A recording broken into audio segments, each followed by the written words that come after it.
केरल के कोची तट पर सिंगापुर से आ रहे एक कंटेनर शिप में भीषण आग की घटना ने न सिर्फ समुद्री सुरक्षा बल्कि पर्यावरण को लेकर भी गंभीर सवाल खड़े कर दिए हैं।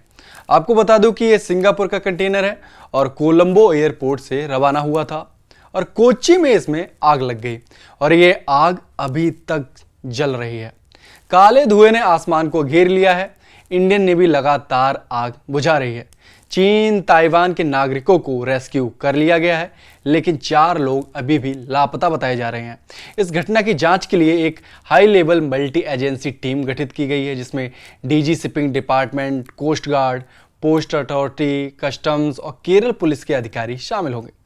सूत्रों के अनुसार यह टीम घटना की जांच करेगी, उसके पहलुओं पर जांच करेगी। सबसे पहले देखा जाएगा कि आखिरकार शिप में इतनी भीषण आग लगी कैसे और ये आग इतनी अचानक कैसे लग गई और इतना बड़ा धमाका क्यों हुआ, जिससे जहाज में लदे 1000 से ज़्यादा अधिक कंटेनर क्षतिग्रस्त हो गए। यही भी संदेह जताया जा रहा है कि धमाका जहाज के भीतर रखे खतरनाक रसायनों और केमिकल्स की वजह से हो सकता है। मल्टी एजेंसी टीम इस बात की भी पड़ताल करेगी कि आग लगने के बाद कंटेनर से रिसे केमिकल्स ने समुद्री जल और जलीय जीवन को कितना नुकसान पहुंचाया है। यह बहुत जरूरी हो जाता है क्योंकि कई कंटेनरों में खतरनाक और जहरीले पदार्थ मौजूद थे। अब तक की रिपोर्ट के मुताबिक 1000 से ज़्यादा कंटेनर जहाज से गिर चुके हैं, जिनमें से कई में खतरनाक केमिकल्स थे। इनसे रिसने वाला लिक्विड तटीय क्षेत्रों में फैल सकता है, जो समुद्री जीवों के लिए विनाशकारी साबित हो सकता है।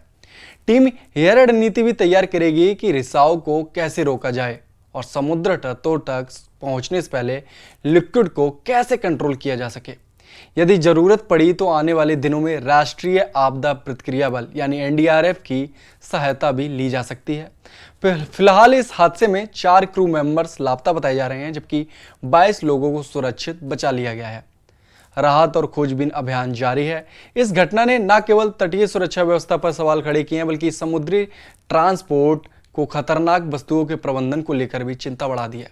गौरतलब है कि बीते 2 महीनों में केरल के तटीय इलाकों में यह दूसरी बड़ी समुद्री दुर्घटना है जिसमें कार्गो शिप हादसे का शिकार हुआ है।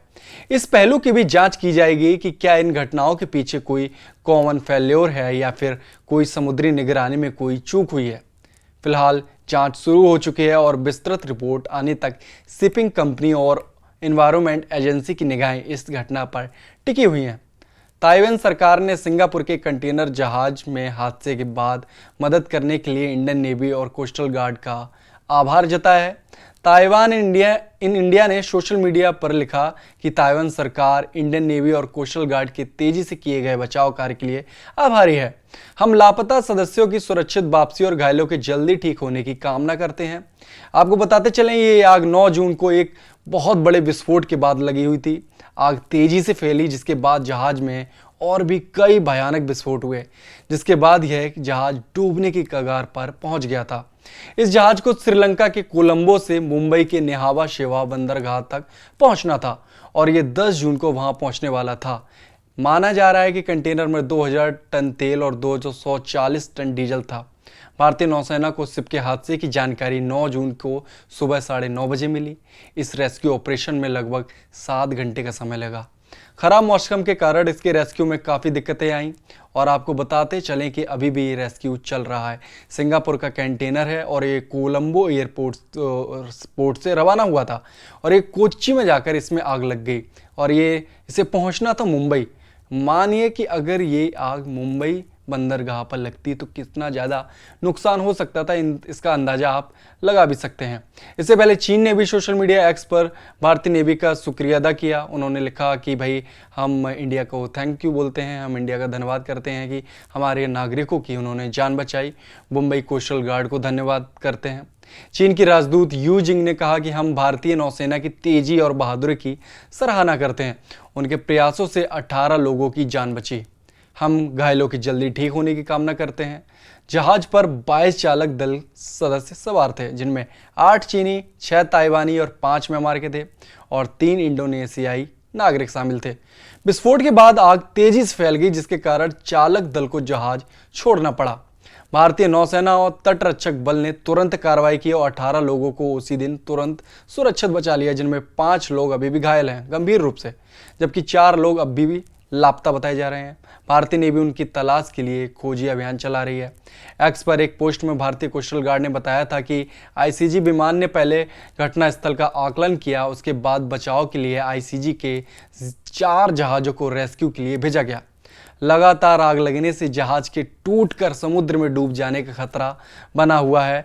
अभी भी आग बुझाई जा रही है। अब तक 2000 टन तेल था जो बह चुका है और एक कड़ी आग नजर आ रही है समुद्र में। Everybody, this is Captain Arun Kumar PK, a port officer in charge, Adikal region, Kerala Maritime Board. This is the update regarding Van Hai 503, the vessels, Singapore flag vessels, which undergone fire yesterday.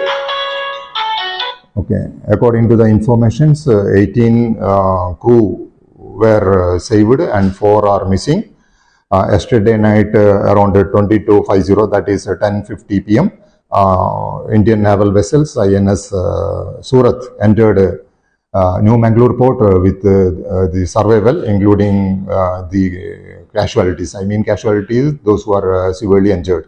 So the district administration of New Mangalore was ready to accept the survivals. And according to the information, 25 containers were fallen overboard, and around 153 containers are belonging to dangerous goods. So we already clarified the type of cargo, that is class 3, class 4.1, class 4.2 and 6.1. So class 3 indicates the flammable liquid, and the class 4.1 is flammable solid, and 4.2 spontaneous combustion, and 6.1 is toxic substances. According to the latest informations, Director General Shippings will be hosting a high-level meetings, and the various stakeholders of central government as well as state governments will be participating. In pursuit of the meeting, Honorable Chairman of Kerala Maritime Boards traveled from Trivandrum to Kochi and reached Kochi at 0700 hours. He is accompanied by Deputy Director of Ports, and they will be representing the Port Department during the meeting. And all other informations will be updated soon after the meeting.